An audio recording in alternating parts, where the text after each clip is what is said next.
क्या समझ रखा है इंदिरा नगर का गुंडा?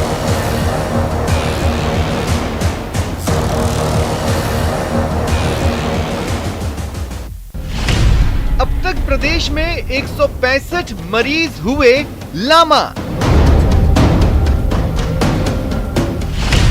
लामा यानी डॉक्टर की अनुमति के बिना मरीज गायब। डॉक्टर ऑपरेशन की योजना बनाते रहे, परिजन झूठ बोल मरीज को गुपचुप ले गए। लामा कर ले जाने वालों ने नहीं दी सही जानकारी।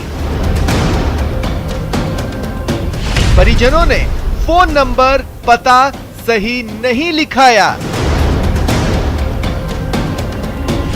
मॉनिटरिंग सिस्टम साबित हो रहा है फेल। मरीज के बारे में पता करना आसान नहीं। ब्लैक फंगस के लामा। स्वागत है आप सभी का, आपके साथ मैं हूं स्वप्निल। ब्लैक फंगस का मरीजों में खौफ साफ नजर आ रहा है। अब तक प्रदेश में 165 मरीज लामा हो गए हैं। लामा यानी डॉक्टर की अनुमति के बिना अस्पताल से चले जाना। जयपुर, अजमेर, जोधपुर, उदयपुर समेत कई जिलों में मरीजों को जब यह पता चला कि ऑपरेशन होना है तो वो अस्पताल से गुपचुप तरीके से निकल लिए। मरीजों के परिजनों ने अस्पताल में एड्रेस, फोन नंबर, सब जानकारी गलत दी, जिससे इनको ढूंढना भी मुश्किल हो रहा है। परिजनों की यह हरकत मरीजों के लिए जानलेवा हो सकती है। वहीं अस्पताल का मॉनिटरिंग सिस्टम भी फेल नजर आ रहा है। सवाल है कि ऐसा क्यों हो रहा है। आज इसी पर चर्चा करेंगे दो मेडिकल एक्सपर्ट्स के साथ।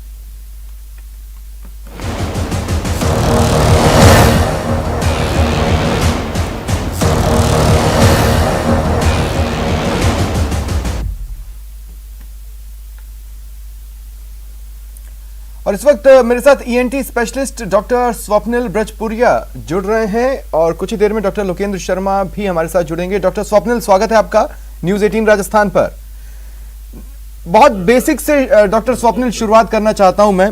हमारे बहुत से जो दर्शक हैं, इवन अब से 3 घंटे पहले तक तो मैं भी नहीं जानता था ये लामा वर्ड क्या है।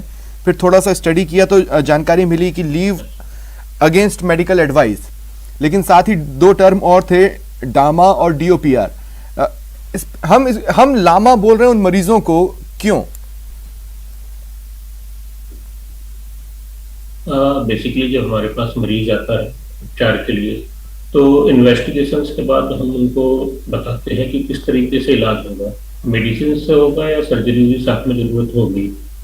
इनको समझने के बाद कई बार मरीज तैयार नहीं होता है आगे के इलाज के लिए या फिर ऑपरेशन कराने के लिए। वो उसकी जब मरीज की सहमति नहीं होती है और वो घर जाना चाहता है तो इसके लिए हम यूज करते हैं लीव अगेंस्ट मेडिकल एडवाइस की। डॉक्टरों ने सलाह दी है लेकिन मरीज इसको ऑप्ट नहीं कर रहे हैं, वो घर में रह के अपना इलाज कराना चाह रहे हैं।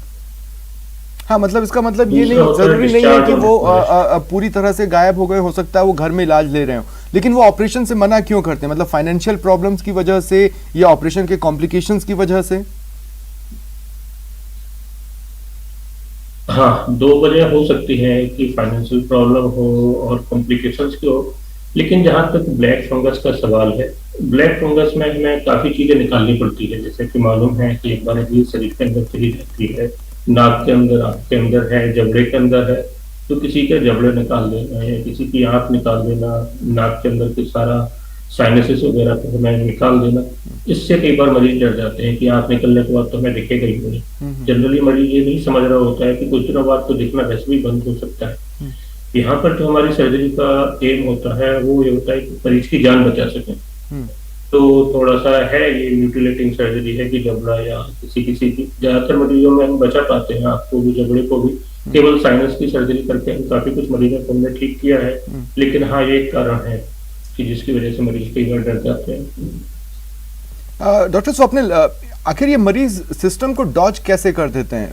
कहने का मतलब है कि जो इस तरह की बातें आ रही हैं कि उन्होंने अपना गलत एड्रेस दिया, अपना गलत फ़ोन नंबर दिया और ये सारी चीज़ें, और फिर जब ऑपरेशन की बात आई या तो वो उनको पहले से ही अंदेशा था वो सिर्फ एक डॉक्टर्स की एडवाइस लेने पहुंचे और फिर पता चला कि हम जो सोच रहे थे वो सही है, ऐसे में हम निकल लेते हैं, इसलिए गलत इन्फॉर्मेशन दे रहे हो। बेसिकली इस सिस्टम को डॉज कैसे कर रहे हैं? और मान लीजिए कि आपने बताया कि ऑपरेशन होना है और वो मरीज धीमे से चकमा देकर निकल लिया, तो उसको प्रॉब्लम तो जाते वक्त रास्ते में भी हो सकती है, इससे पहले कि वो घर पहुंचे। ज्यादातर केसेस में मरीज कई लोगों के कांटेक्ट में होता है, कई लोग गलत सलाह दे देते हैं जिसके लिए वो फिर अचानक से ऐसा करते हैं कि चले जाए। जी,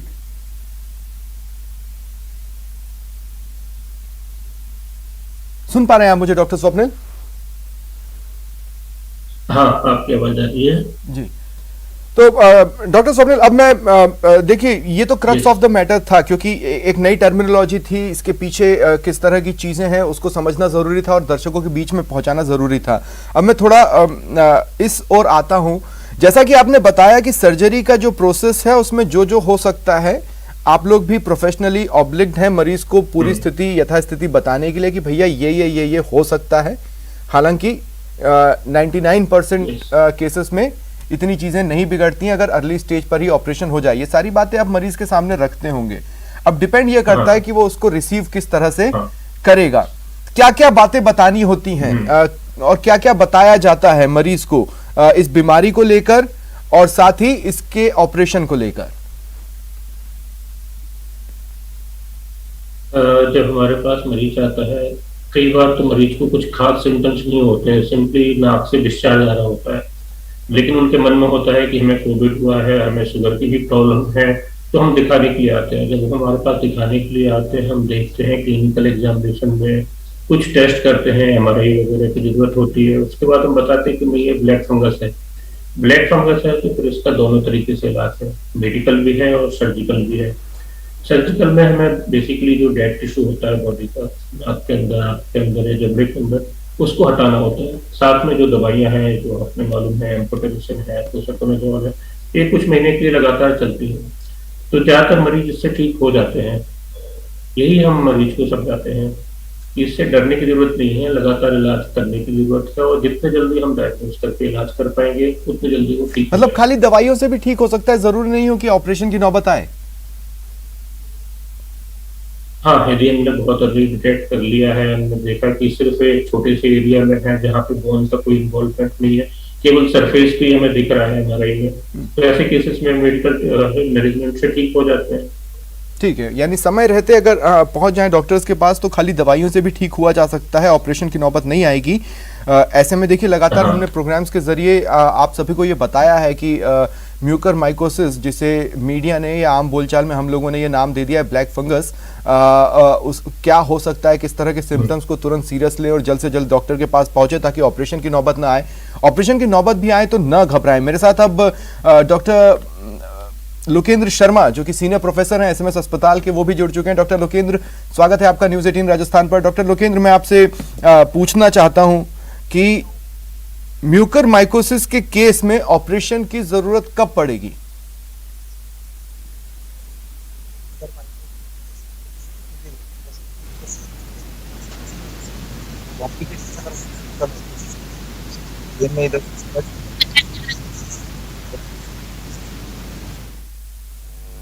नहीं, सॉरी सर, आपकी आवाज़ मुझ तक नहीं आ रही है। मेरी टीम आपको दोबारा मुझसे कनेक्ट करेगी। डॉक्टर स्वप्निल, आपसे ही बातचीत जारी रखूंगा। तो ऑपरेशन की जरूरत मोस्ट प्रोबेबली अगर डॉक्टर के पास मरीज लेट पहुंचाए तो ही पड़ेगी? वो फर्स्ट लेसन से पढ़ेंगे। हाँ, इस केसेस में हमने ये किया था कि मई जून से हमने स्क्रीनिंग स्टार्ट कर दी थी। हमारे हॉस्पिटल में जितने भी पेशेंट्स थे, हमने सभी की मेजर एंडोस्कोपी स्टार्ट कर दी थी, जिससे हम अर्ली डायग्नोज कर सकें। तो सारे सस्पेक्टेड केस थे जो हमारे पास आ रहे थे, तो अर्ली डायग्नोसिस की वजह से बहुत सारे मरीजों में नहीं भी करनी पड़ी सर्जरी और वो ठीक हो गए। ये कि किस तरह की सर्जरी होती? हेलो, हाँ डॉक्टर स्वप्निल, इसकी जो सर्जरी होती है, इसका जो ऑपरेशन होता है, वो किस तरह का होता है और कितना खर्चीला होता है? एंडोस्कोपिक सर्जरीज हैं ये। हम नाक के थ्रू ही एंडोस्कोप से अंदर के डेड टिश्यू को रिमूव कर पाते हैं। इवन दो कई बार हम ऑर्बिट के कंटेंट भी एंडोस्कोपिकली रिमूव कर पाते हैं। पैलेट को भी हम एंडोस्कोपिकली रिमूव कर सकते हैं। तो एंडोस्कोपिक सर्जरी है जिससे मैं बाहर से म्यूटिलेटिंग बहुत ज्यादा नहीं होती है, बाहर चेहरे पे बहुत ज्यादा खराबी नहीं आती है। कॉस्ट इनकी नियर अबाउट 40-50,000 से 1.25 इतना पड़ता है। तो क्या इस सर्जरी के कोई साइड इफेक्ट्स हैं, मतलब सर्जरी हो गई उसके बाद इस तरह की चीजें हो सकती हैं जिसकी वजह से शायद लोग डर रहे हो? Please repeat again. Doctor Swapnil, मैं ये पूछ रहा हूँ कि देखिए कुछ सर्जरीज होती हैं जिसके बाद एक थोड़ा सा उसका इफेक्ट रह जाता है शरीर पर किसी न किसी रूप में। क्या इस सर्जरी का कोई इफेक्ट या साइड इफेक्ट ऐसा कुछ जो चेहरे पर रह जाता है जिसकी वजह से लोग ज्यादा डर रहे हों? क्योंकि कुछ केसेस में जैसे अब बीच में ये बात आई थी कि जबड़ा निकालना पड़ सकता है या इस तरह की चीजें, तो मैं इसलिए पूछ रहा हूँ कि इसके क्या इफेक्ट्स रह जाते हैं शरीर पर? हाँ, यदि जबड़ा निकालना पड़ेगा तो आगे खाने की प्रॉब्लम हो सकती है, जिसके लिए हम टेम्परेरी प्रोस्थेसिस और क्यूरेटर अप्लाई करते हैं। आगे जाकर रिकंस्ट्रक्टिव सर्जरी कर सकते हैं जिससे वो लाइफ टाइम खा सकता है। तो इनिशियली फॉर 5-6 मंथ्स प्रॉब्लम हो सकती है मरीज को। आइज के केसेस में जरूर है, यदि हम ये काई निकाल देंगे तो फिर लाइफ टाइम के लिए देखने की प्रॉब्लम है। लेकिन इसका सबसे बड़ा एडवांटेज यही है कि हम यदि ट्रीट नहीं करेंगे तो ये दिमाग में जाएगी तो डेथ के चांसेस रहेंगे। तो इस केस में इस तरीके की बीमारी में हाई मॉर्बिडिटी एंड मॉर्टिलिटी होती है, तो इलाज कराना बहुत जरूरी है। हमें थोड़े से डिस्फिगरमेंट से डरना नहीं चाहिए। ज्यादातर केसेस में चेहरे में कोई डिस्फिगरमेंट होता नहीं है अर्ली डायग्नोसिस में। नोज के केसेस में जब हम ऑपरेट करते हैं कुछ भी मालूम नहीं चलता है पेशेंट को, लाइफ टाइम वो नॉर्मल बिहेव करते हैं।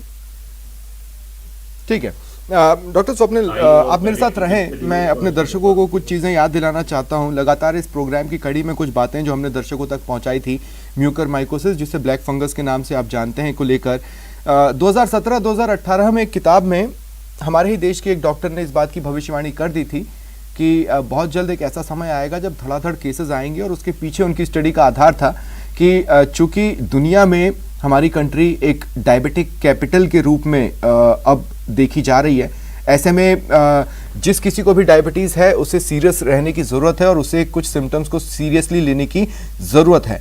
हालांकि उस वक्त जब ये भविष्यवाणी की थी उन्होंने, उसके पीछे एक रिसर्च था, उसके पीछे एक स्टडी थी जिसको उन्होंने आधार बनाया था।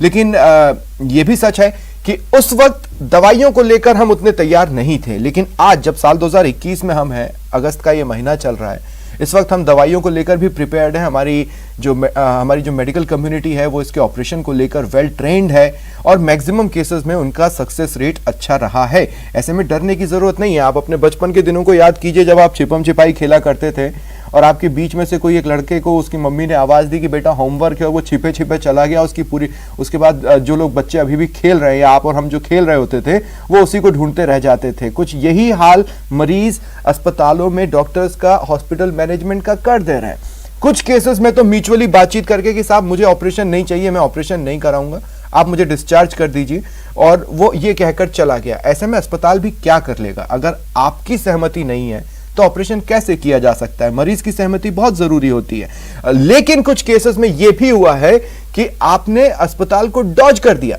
यानी आपको जैसे ही पता चला ऑपरेशन होना है या डॉक्टर्स तैयारी कर रहे थे, उससे पहले आपने पीछे के रास्ते से पतली गली पकड़ ली। अब आपको ढूंढते रह जाए क्योंकि आपने तो गलत जानकारी दी है। मम्मा